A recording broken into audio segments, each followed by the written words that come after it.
Hey, salut les petits fous du monde de la vertu, comment ça va? Bienvenue sur ce nouvel épisode, un peu différent, parce que celui-là c'est un épisode hors série. Ah, il faut bien inventer des nouveaux challenges encore une fois, donc on fait un hors série. Et celui-là c'est un hors série sur VSphere 8.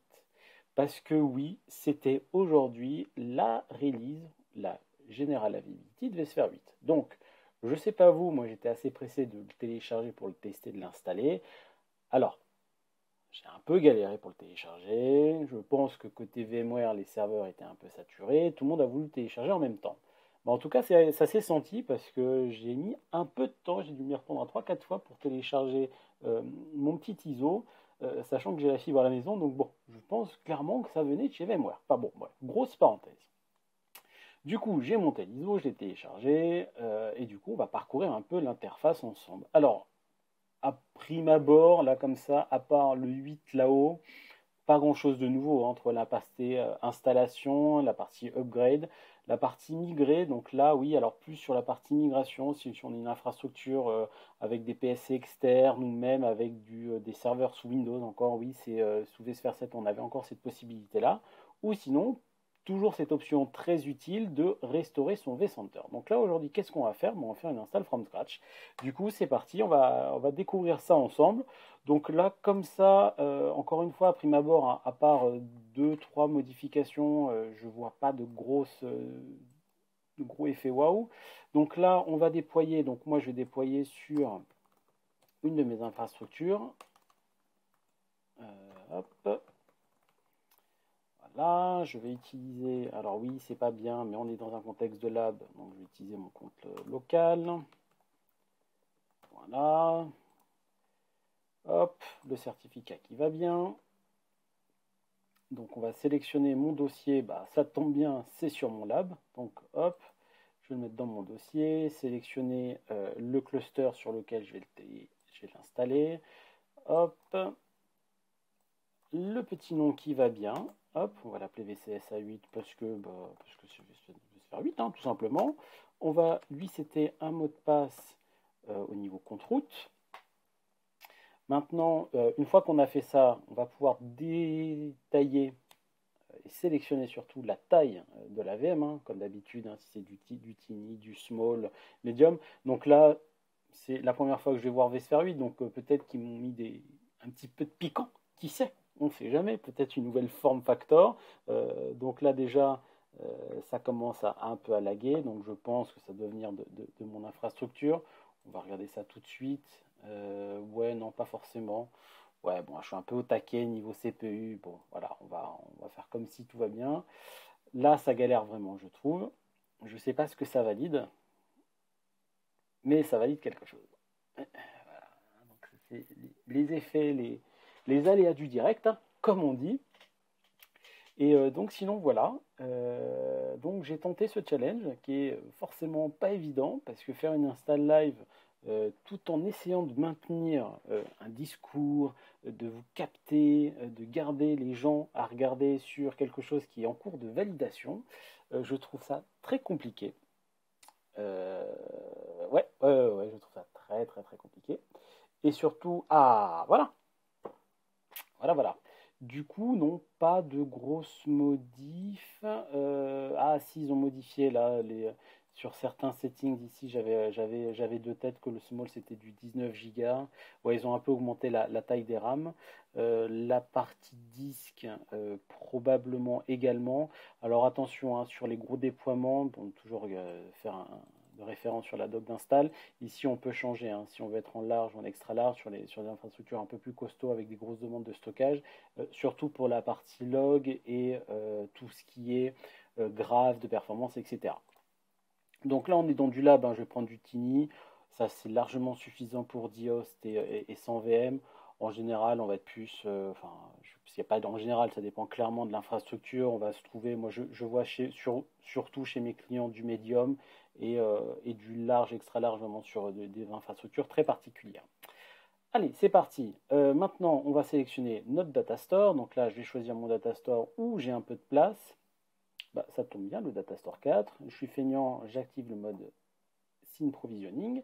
Et je vais choisir un réseau. Du coup, moi, j'ai déployé sur mon réseau bon, TKG Management parce que je fais du lab en ce moment, mais bon, ça marche bien.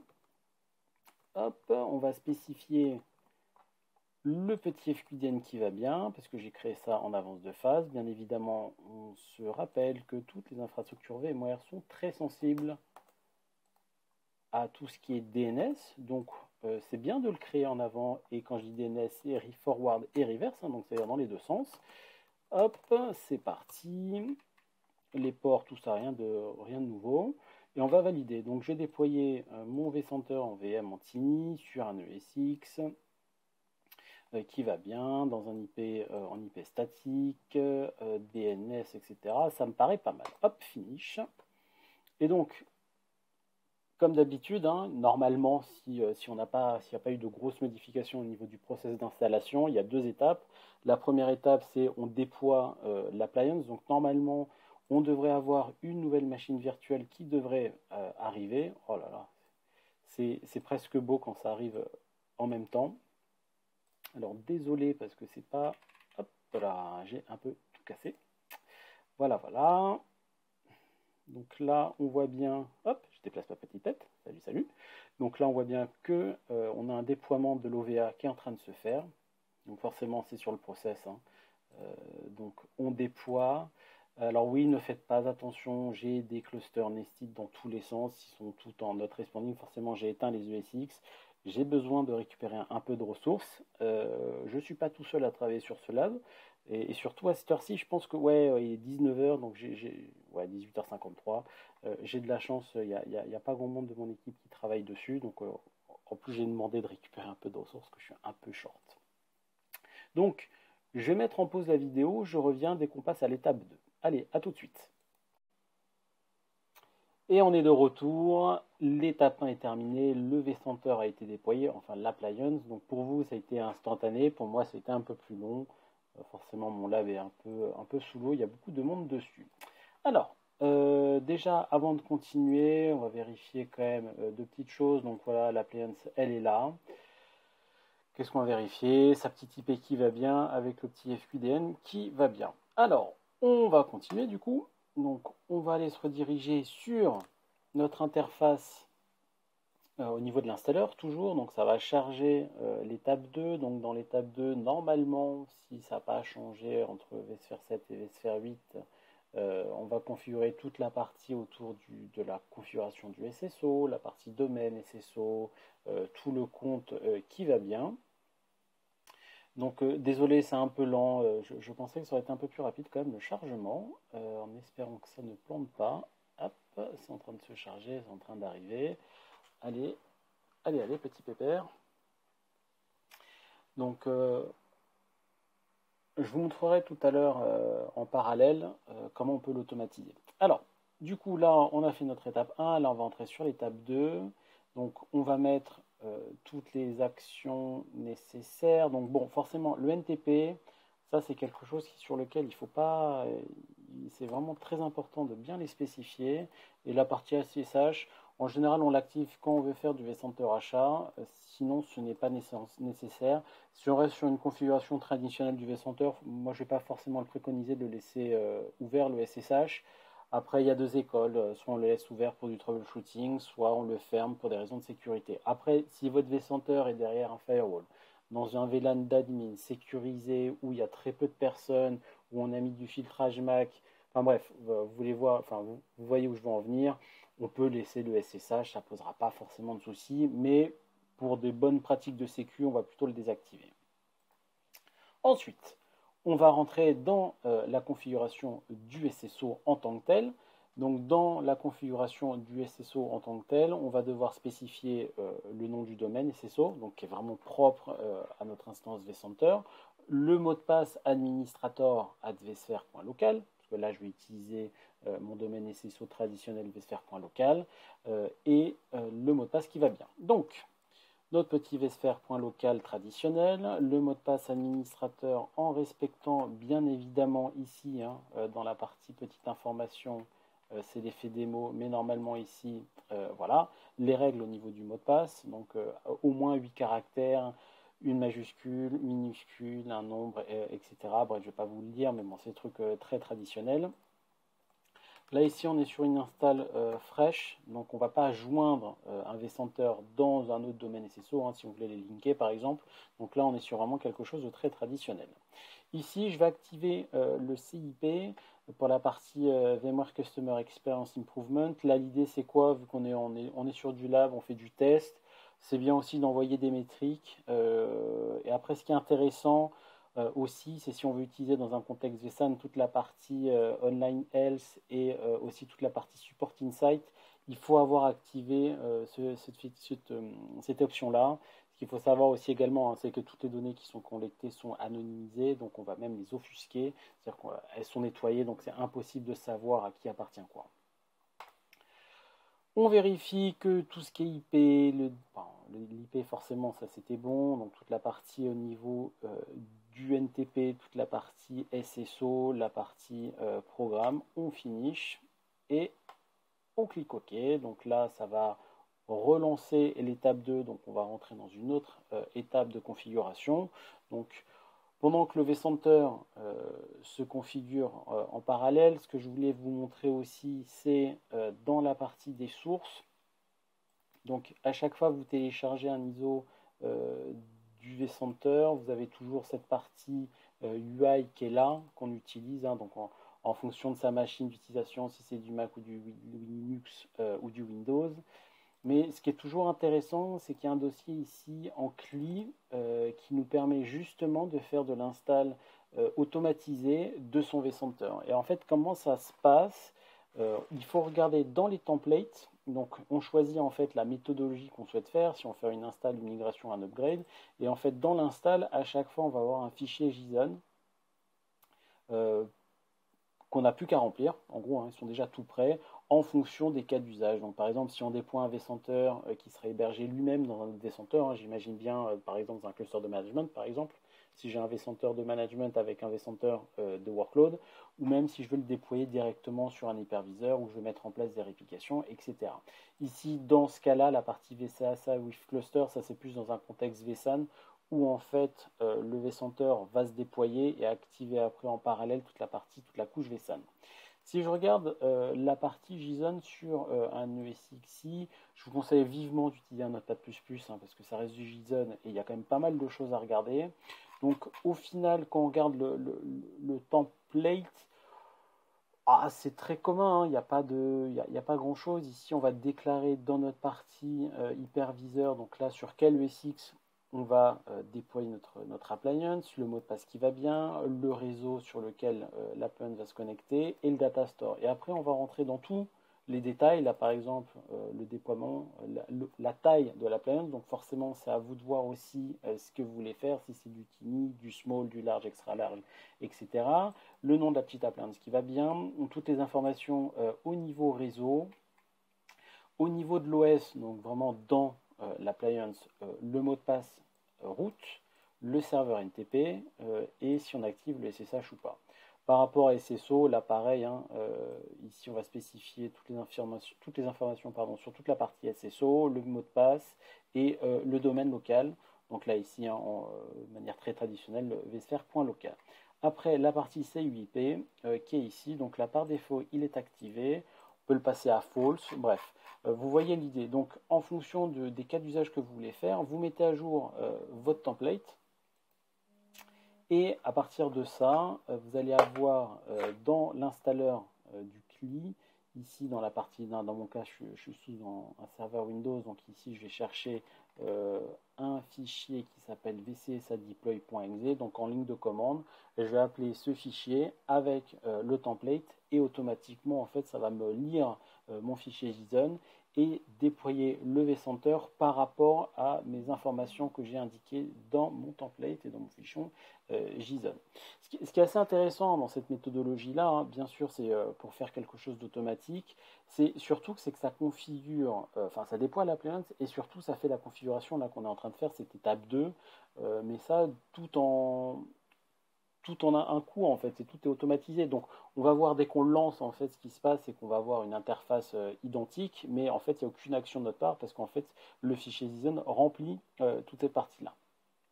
Donc je vais faire comme tout à l'heure, je vais mettre la vidéo en pause et comme ça, dès que l'étape 2 est terminée, on pourra continuer à explorer le nouveau vCenter en version 8 et après on verra ce qu'on peut voir dans l'interface. Donc assez excité de voir ça parce que pour moi c'est la toute première fois que je l'installe. J'ai même pas joué avec la bêta, donc là je joue avec la version de production qui est GA et qui est téléchargeable depuis le 11 octobre. Allez, à tout à l'heure. Alors on est de retour, ça y est, le stage 2 est terminé, donc c'est-à-dire que le vCenter est complètement configuré. Bah, on va se connecter, allez, on est fou, en espérant qu'il n'y ait pas de message d'erreur, hein, parce que l'effet démo, on la connaît tous. Donc, on va se connecter sur l'interface graphique. Tout à l'heure, j'ai fait par curiosité en hors caméra, je voulais voir un peu pendant la phase d'installation si l'interface répondait bien. Je l'ai retrouvé qu'elle répondait bien, elle était même un peu plus rapide que la VSphere 7. Donc, bon, forcément là, l'effet démo, donc ça marche vachement bien. Mais c'est pas grave, on va aller déjà voir sur la console de management, donc Sport 5480, un peu voir qu'est-ce qu'il y a. Donc là, à prime abord, je ne vois pas trop de grosses différences. Oui, bon, ok, on en VSphere 8 ici, on a bien notre information sur le SSO. Ça, j'avais un petit doute sur vSphere 7, si ça existait, donc j'ai ouvert ici en parallèle mon vCenter en 7, donc il y est déjà, donc pardon, autant pour moi, j'avais un petit doute là-dessus. Globalement, je pense qu'on voit à peu près toujours les mêmes choses. Pendant l'installation, j'ai vu des nouveaux services apparaître, donc je suis assez curieux de savoir où est-ce qu'ils sont.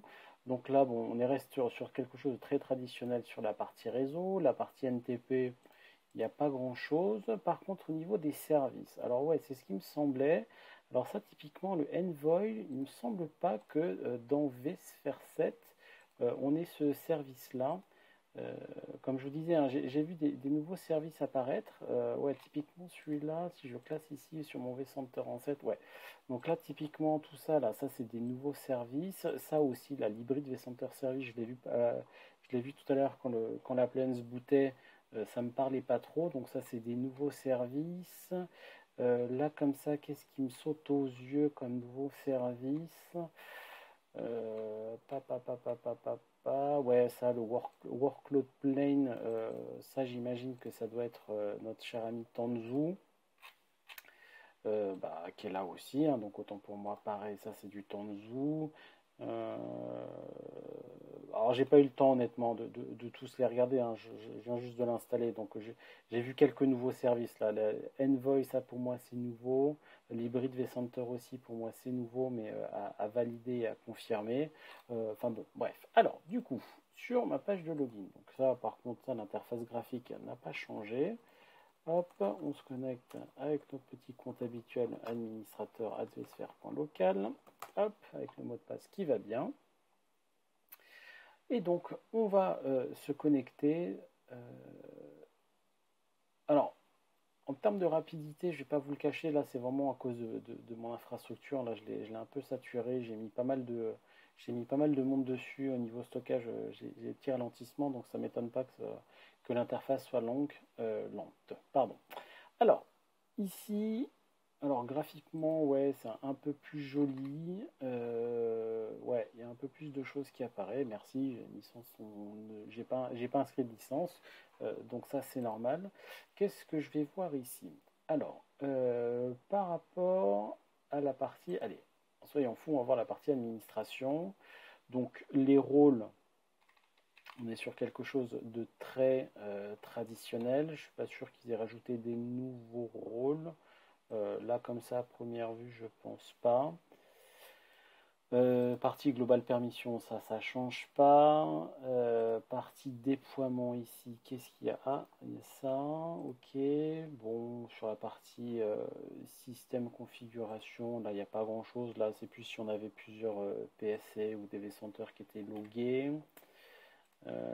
Ah oui, tiens, au niveau de la configuration du SSO, je voulais voir quelque chose parce que normalement, normalement c'est deprecated et il le laisse quand même, hein, ici. On va voir si je rajoute une source d'identité. Ah ouais, pour l'instant, Ah oui, ils l'ont pas retiré des futures releases, donc là on est en VSphere 8, donc on l'a toujours, hein. Je vous rappelle, hein, pour faire une intégration, pour avoir accès au compte Active Directory depuis un contexte vCenter, l'intégration, enfin la partie ce qu'on appelle Windows Authentication est deprecated, et donc on est plutôt sur d'Active Directory over LDAP.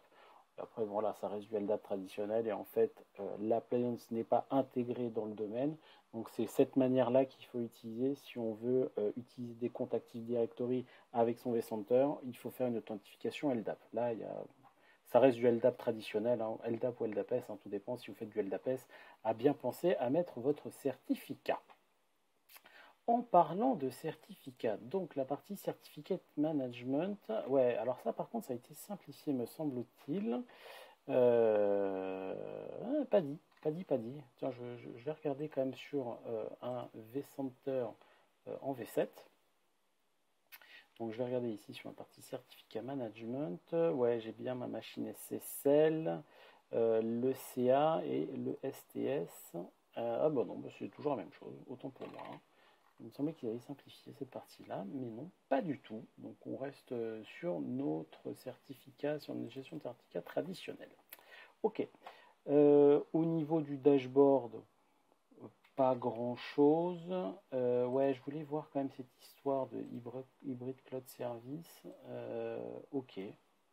Ok. Donc, d'accord. Donc, c'est pour aller sur VMC. Ok. Merci, merci VMware. Ok. Donc là, on est vraiment sur la partie cloud hybride avec les différentes solutions cloud hybride supportées par VMware. Donc, ok, donc c'est juste un lien web. La partie auto-deploy, la partie Developer Center, c'est toujours quelque chose que j'aime bien regarder, surtout si on veut faire la partie API. Donc là, ici, donc qu'est-ce qu'on voit au niveau de mes API côté vCenter? Alors, encore une fois, c'est un peu lent. Après, je l'ai déployé en Tiny, hein, donc il y a ça aussi, hein. Donc là, on a nos différentes catégories des API et la partie code capture. La partie code capture qu'on va activer. Ouais, alors pour ceux qui ne connaissent pas la partie code capture, c'est un super projet. En gros, c'est intégré au vCenter. Donc historiquement, c'était un Flings, donc quelque chose qui est développé par des gens de VMware, mais qui n'est pas intégré dans les produits en production. Code Capture, ça permet, comme le nom indique, de capturer tous les clics qu'on va faire. Donc imaginez que vous déployez une VM ou un OS ou peu importe au niveau de votre vCenter. Dès que vous faites un clic, en fait, Code Capture va capturer ces clics-là et va le transformer en code. Donc pour faire du développement et pour faire de l'automatisation, c'est vraiment extraordinaire. Et donc en termes de langage là, ok, donc du PowerShell, du Vero, du Python, du Go. Ok, donc ils n'ont pas changé les langages au niveau de ces sphères 8. Ok, au niveau du Home, ouais, donc c'est un peu plus joli, mais il n'y a pas grand chose de nouveau. Les plugins, je vois pas de choses qui me sortent comme ça. Ok, donc au niveau du host and cluster, donc là on va créer par exemple mon premier data center, donc on va l'appeler DC, ouais, bah, DC hop, data center, voilà, très bien. Ça c'est juste pour pouvoir avoir accès ensuite au niveau du cluster, donc là pas de grand chose de nouveau. Au niveau de mon cluster. Alors, ah ouais, alors là, je vais avoir... Ok, donc là, je vais l'appeler cluster 01, peu importe. Je vais activer mon DRS, le HA. Et ici, au niveau vSAN, voilà. Alors ça, pour le coup, c'est nouveau. Le ESA, hein, je rappelle, c'est l'Express Storage Architecture. Donc, c'est la nouvelle architecture vSAN dans vSphere 8. Donc, c'est là où on l'active. Ok, après ici sur la partie single image, donc là c'est plus vraiment propre à la partie Lifecycle Manager qui nous permet d'avoir un cluster, avoir une seule image pour que tous les hosts dès qu'on les intègre soient identiques. Donc ça c'est vraiment intéressant, bah, voilà, dès qu'on le désactive, hein, euh, on a ce petit warning avec le petit KB qui va bien. Donc là par exemple si je veux composer ma nouvelle image ou même si je veux l'importer par rapport à déjà un host déjà existant, donc très intéressant qu'on le voit déjà à ce niveau-là. Manage host, configuration de cluster level, ok. Donc là, c'est une tech preview, ok. Donc ça, qu'est-ce que c'est en tech preview? Faire Configuration Profile. Ok, donc ils ont renommé la partie host profile avec ce qu'on appelle des vSphere Configuration Profile. Ok. Oui, bon, ok. Donc c'est une autre manière de traiter les anciennement les host profiles. Maintenant, ça s'appelle des vSphere Configuration Profile. Bon, ok. Très bien. Donc moi, je ne vais pas l'activer parce que je vais juste créer mon cluster vierge. Par contre, je vais désactiver VSAN parce que je ne vais pas faire du VSAN pour l'instant. Ok. Donc, une fois que j'ai mon cluster de créer, ça me permet de voir un peu les menus. Donc là, ici, j'ai pas de host. Hop, close. Donc là, la partie Quick Installer, ça n'a pas changé. La partie vSphere DRS, comme ça, rapidement, je vois pas de grandes nouveautés. Au niveau du achat, on est toujours sur les mêmes menus. Niveau des confs, on est toujours pareil. Niveau licensing. Alors, vSphere Cluster Service, donc ça c'est petites VM de cluster service, donc c'est là où elles vont être déployées, les services vSAN, et ça par contre, ça il me semble que c'est nouveau, la partie Desire State, donc ça c'est vraiment propre à la partie Lifecycle Manager, donc là ça nous permet de voir, ok. Donc c'est vraiment intégré, donc très intéressant à la partie Lifecycle Manager. Je pense que là avec vSphere 8, ça nous pousse encore plus à l'utiliser. Si je regarde sur la partie Update, bon là ça n'a pas changé, hein, c'est toujours mes updates à l'ancienne Update Manager. Si je veux gérer mon cluster avec une seule image, hein, donc je peux le setup. Donc si je setup une image, alors là je ne suis pas sûr que ça va fonctionner. Voilà, donc là on va pouvoir choisir au niveau de ces versions. Donc là, par exemple, je vais choisir une version en vSphere 8. Si j'ai des spécifications, si j'ai des drivers typiquement à intégrer, voilà, par exemple, là, alors pour l'instant, c'est intéressant, on voit les customs des différents constructeurs, mais pour l'instant, ils n'ont pas publié leurs customs en vSphere 8. Donc on ne va pas forcément les ajouter.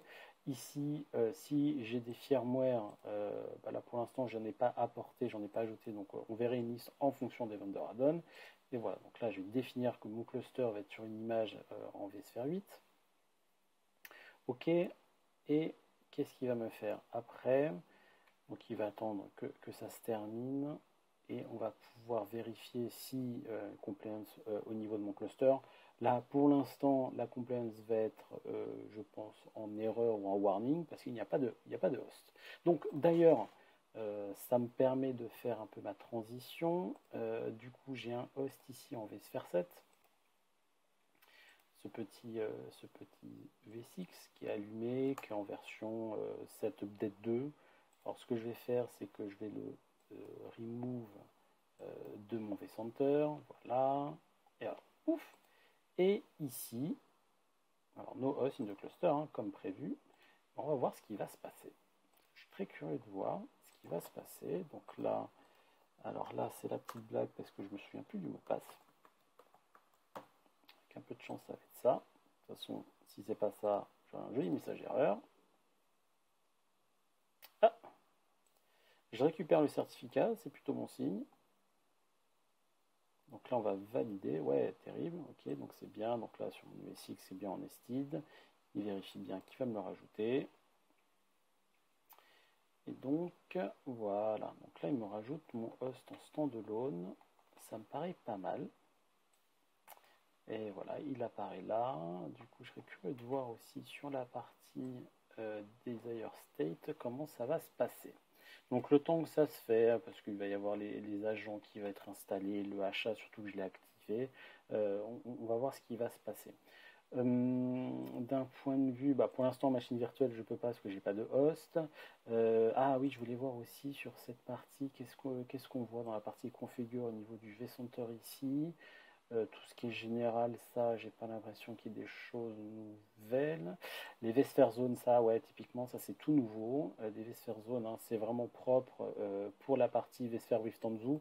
Et l'idée des vSphere Zones, c'est si on veut propager, déployer son superviseur cluster sur plusieurs clusters, il faut utiliser ce qu'on appelle des vSphere Zones. Donc en gros, une vSphere Zone équivaut à un cluster. Et dans un contexte vSphere with Tanzu, en fait, les superviseurs clusters vont se déployer une VM par vSphere Zone, et du coup ça nous permettra d'avoir une infrastructure vSphere with Tanzu dans un contexte superviseur relativement résiliente, parce que là, on va étaler notre superviseur cluster sur plusieurs zones vSphere. Donc là, j'imagine que ça ne va pas être bien méchant. Je vais l'appeler zone 1. Je découvre en même temps que vous. Hein. Ok, next. Alors, ça va être en minuscule, à coup sûr. Là. Et ok, donc là, je définis que ça va être ça, mon premier cluster. Alors, j'ai créé ma première zone. Pour un vSphere cluster, pour du supervisor cluster, il y a 3 nodes, donc il faut 3 zones. Hein. Donc ça, c'est assez nouveau. Mais ok, donc ça c'est intéressant parce que ça se définit au niveau du vCenter lui-même, ce qui paraît assez logique. Je m'attendais peut-être plus à un data center, mais si on est sur plusieurs data centers virtuels avec plusieurs zones, à voir comment ça marche. Curieux de voir aussi tout ce qui est prérequis derrière. Après, au niveau data center, il n'y a pas grand chose de nouveau. Les permissions, ça, c'est toujours pareil. Ma vue host and cluster, et host profile. Donc ça, c'est toujours les traditionnels host profile. On va aller voir là. Ça nous permet d'avoir une vue globalisée, de savoir qu'est-ce qui est complet de ce qui n'est pas. Donc ça, c'est assez sympa, je trouve. Mes machines virtuelles, pour l'instant, j'en ai pas. Et mes data stores qui est en VMFS6, hein, le dernier, en VMFS6, tout simplement. Donc ici, mon ESX, qu'est-ce qu'il me dit au niveau de mon cluster? Alors, curieux de voir ici sur l'image, parce que je lui dis au niveau de mon image, que je n'ai pas ce TP d'image. Donc je vais importer une image. Hop, you can import un JSON ou un file, et je me rends compte que je ne l'ai pas préparé. Donc je ne le ferai pas aujourd'hui, je le ferai une prochaine fois. Pour l'instant, je ne vais pas lancer un upgrade de mon ESX. Quoique ça pourrait être marrant quand même. Hein. Je ne sais pas ce que vous en pensez, mais bon, après, on va se lancer un upgrade. Je me tâte. Honnêtement, je me tâte.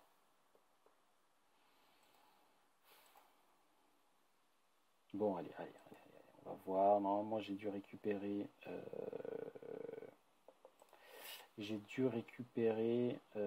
mon image. Ouais, on va voir. Ouais, on va voir. Hop. Bah oui, je suis malin, je ne l'ai pas importé mon ISO. Je pensais l'avoir fait, mais pas du tout. Mais pas du tout, du tout, du tout. Hop, sur le truc Lifecycle Manager. Donc là, je vais importer mon ISO que j'ai téléchargé et qui se trouve ici. Donc voilà, hop. Donc là, ça va m'importer mon ISO. Ouais, 21 minutes, je vais couper la vidéo. Je vais vous reprendre, hein, parce que je vais pas parler pendant 23 minutes pour essayer de meubler le fait que je suis en train de coder une ISO. Donc je vous reprends tout à l'heure. Enfin, pour moi, ça sera tout à l'heure. Pour vous, ça sera tout de suite, parce que je vais faire une petite pause. Et voilà, à tout de suite. Alors c'est parti, enfin reparti. Alors du coup mon image a bien été uploadée au niveau de mon Lifecycle Manager. Donc là je vois bien mon ESX version 8. Je vois l'ensemble du package en fait dans l'ISO, je vois tout ce qui est intégré dedans avec bien évidemment l'acceptance level uncertified. Attention à bien mettre des choses qui sont certifiées, hein, des choses qui sont non certifiées. Faut clairement pas les installer, ça peut être problématique. Du coup, ce que je vais faire, c'est que je vais me créer une nouvelle baseline, tout simplement, que je vais appeler CX8 upgrade. Voilà, parfait, ça va être un upgrade. Et je vais récupérer mon ISO, hop, et finish. Donc là, j'ai créé ma baseline. Je vais aller retourner directement sur mon cluster et je vais attacher ma baseline. Donc attach baseline, donc là on va récupérer ça, hop, attach, et on fait un pre-check. Non, on va pas faire de pre-check. On va checker la compliance déjà. Donc là, ça va scanner les identités. Donc je voulais tout à l'heure passer par une image, mais en fait j'ai eu un joli petit message d'erreur, hein, parce qu'il faut être un minimum de version au niveau de vSphere 7. Clairement mon ESX ne l'est pas. Donc je vais faire plus à la mode traditionnelle, utiliser cette manière-là d'upgrader mon ESX. Prochaine fois, je ferai sûrement un test avec une version N-1, mais un peu plus à jour, qui supporte justement la partie setup de cluster. Donc, on est reparti, donc ça va scanner. Normalement, c'est assez rapide, hein, le scan. Donc là, normalement, ici, je devrais avoir sur quelque chose de non compliant. Enfin, j'espère, hein, parce que si c'est pas ça, c'est que j'ai un problème ici et dans ma baseline. Je dis ça, je dis rien. Donc clairement, ça va prendre un peu de temps. Donc je vais remettre en pause la vidéo et je vous reprends tout à l'heure, histoire de pas parler pour rien. Allez, à tout de suite. Hop, de retour, dont le scan est terminé. Par contre, je pense que j'irai pas beaucoup plus loin parce qu'en fait, c'est vrai, cette ESX que j'ai utilisé, en fait, j'ai utilisé pour d'autres tests dans un cas vraiment très exceptionnel. Et au final, mon host n'est pas compatible. Donc, par contre, ce qui est intéressant, donc non, mais c'est un bon exercice parce qu'en fait, quand on voit que c'est incompatible dans la partie update, ce qui est intéressant, et ça c'est depuis les sphères 7, hein, clairement, c'est qu'on a le détail de pourquoi c'est pas compatible. Donc en fait, moi, mon hyperviseur, ok, il est en mode nested, mais j'avais utilisé une custom à HP justement pour faire des tests, et au final, il s'avère que les VIB ne sont pas compatibles. Donc en gros, que ce que me conseille VMware ici, c'est soit de retirer les VIB ou bien de créer un custom image qui contient justement toutes les dépendances qui sont manquantes et relancer l'upgrade. Donc bon, je ne le ferai pas aujourd'hui, je ne vais pas le faire en live, donc je vais préparer une prochaine démo, je pense, ou je vais peut-être faire une install d'un ESX from scratch, je ne sais pas, je vais voir. En tout cas, voilà, donc j'espère que ça vous a plu, c'est un nouveau format également, enfin, nouveau parce que c'est la première fois que je le fais, voilà, tout simplement. C'est nouveau pour moi, du coup. Voilà, on va faire comme ça plutôt dans ce sens-là. Désolé, ça a été peut-être un peu brouillon, parce que, voilà, entre les effets de démo, hein, ça on le connaît tous, hein, qu'on est devant des clients, même devant des collègues, qu'on fait des présentations avec l'effet démo, il est toujours là. Enfin bref, voilà, donc j'espère que ça vous a plu de découvrir avec moi rapidement vSphere 8. Hein. On a couvert l'install de A à Z. Alors clairement, je n'ai pas fait toute la partie configuration, le stockage, clairement la partie réseau. Si je voulais déployer un DVS, tiens d'ailleurs en parlant de DVS, tiens, allez, juste pour le fun, on va regarder un peu au niveau d'un DVS comment ça se présente. Hop, DVS, qu'est-ce que j'ai ici? Donc là, bon, j'ai la version 8, ok, super. Je vais avoir les versions, bah ouais, le Network Offload Support, forcément avec la nouveauté avec les DPU. Donc pour activer le DPU, bon, forcément, il faut une carte dans les USX physiques, forcément, hein, et il faut que notre DVS soit en version 8. Ok, et voilà, donc là, on va avoir les deux DPU qui sont compatibles, donc aussi bien Nvidia que Pesando. Pesando, il me semble que c'est AMD, si je dis pas de bêtises, mais ça je l'ai plus en tête. Le nombre de plinks, donc après, bon voilà, rien de très transcendant, c'est toujours pas, ouais, c'est toujours pareil, à part cette partie DPU là où on voit bien la nouveauté. Moi, je vais rajouter mon host, je vais voir tout qu'il ne le voit pas. Bah oui, forcément. Mon host est en vSphere 7. Je suis en train de travailler sur un DVS en vSphere 8, donc forcément, il est incompatible. Voilà, pourquoi? Parce que mon ESX n'est pas à jour. Donc voilà, donc ça sert à rien de continuer. Je vais pas, voilà, je voulais juste voir cette partie Network Offload. Donc c'est vraiment dans le DVS. Du coup, qui dit DVS, il faut avoir les bonnes licences et du matériel compatible. Donc voilà, donc je vais rester là-dessus. En tout cas, c'était intéressant. Enfin, j'espère que c'était intéressant pour vous. Moi, ça m'a permis de découvrir un peu vSphere 8. Euh, Avec le temps, on va probablement voir des nouvelles choses. Là, c'était l'excitation. Le produit vient de sortir, donc je voulais absolument le déployer pour le tester. Donc là, la prochaine fois, on va déployer avec des USX, tester la partie VSAN, la partie ESA. ESA, Express Storage Architecture aussi. Malheureusement, je pense que je ne pourrais pas tester la partie DPU parce que j'ai pas de host physique avec des cartes dédiées pour ça. Mais bon, avec un peu de chance, peut-être que chez d'autres fournisseurs ou partenaires, on aura l'occasion de travailler ensemble là-dessus. En tout cas, je vous souhaite à tous une excellente soirée. J'ai beaucoup parlé. J'espère que la vidéo ne sera pas trop longue. En fait, si elle sera longue parce que j'ai beaucoup parlé. Je me tais. Voilà, j'arrête là. Sur ce, je vous souhaite une bonne soirée ou une bonne journée, parce que tout dépend quand vous regardez cette vidéo. Et à très vite. Et surtout, n'hésitez pas à la partager et à la liker, comme d'habitude. Et on se retrouve comme d'habitude sur mes prochaines vidéos autour de mes revues de presse. Allez, bonne soirée et ou bonne journée. Allez, ciao ciao, bye.